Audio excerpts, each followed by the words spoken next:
How individuals interact and function within society through Goffman's dramaturgical analysis. Goffman's dramaturgical theory can be used as a metaphoric analysis explaining how people's behavior changes in different situations, and how our self-concept is influenced and influences the behavior of those around us. It allows for complex concepts on the interconnection and interaction between the psyche and its surrounding environment to be more clearly expressed by drawing similarities to widely understood phenomena such as plays and acting. His theory of dramaturgy is an extension of symbolic interactionism in that it aims to help explain how social environments influence the way in which we portray ourselves and how we interact differently in different settings. Parallels can potentially be drawn to Howard Giles's communication accommodation theory, in that our behavior and the way in which we communicate changes depending on the setting.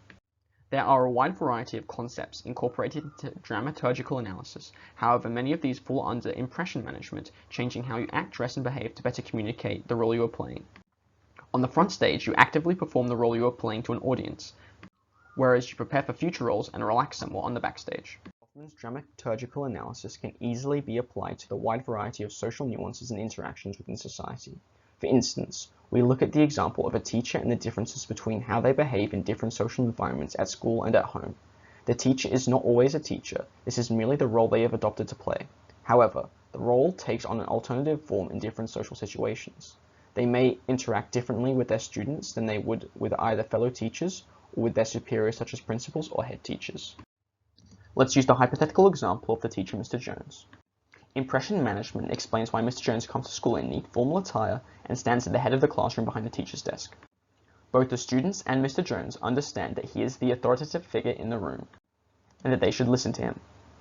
However, if the students get bored or the teacher acts incorrectly, the students may no longer perceive Mr. Jones's authority as legitimate and no longer listen to him. This further highlights the importance of an audience's expectations of a performer's role in certain social situations. In the teacher's lounge, Mr. Jones still plays the role of the teacher, but this takes on a different form than in the classroom. Interactions are more casual, as the social hierarchical dynamic that had existed between the student and the teacher is now no longer applicable, as the teachers find themselves as equals. However, these different social situations can function as both front stages and back stages. The teacher's lounge serves as the backstage of the classroom to get a break from teaching, but it becomes the front stage for interacting with fellow teachers, where Mr. Jones must now change his role to be one of a friendly colleague.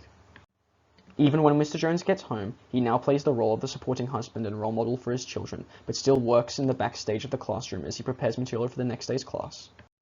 An excellent application of the observations expressed through dramaturgical analysis can be observed in the movie Catch Me If You Can.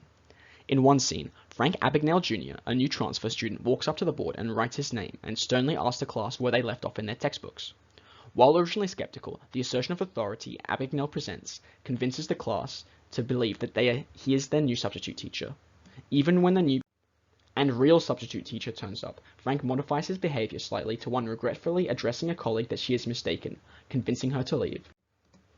While fiction, the scene clearly highlights how the perceived authority behavior and disposition Frank acts with that is associated with the expected actions of a teacher convince both the class and the real substitute of his role.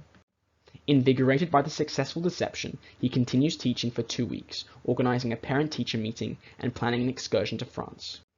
While an exaggerated work of fiction, the scene and subsequent events help reinforce dramaturgical analysis's portrayal of social interactions and how perceived actions and behavior influence not only the audience's perception, but the performers as well.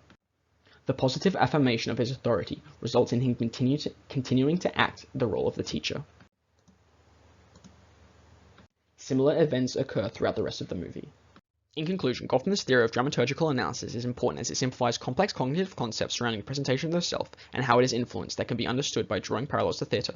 Not only does this help to explain why people change the way in which they act in different social situations, but also the significant extent to which we rarely present our true selves, as we are frequently acting in one role or another and constantly preparing for future roles.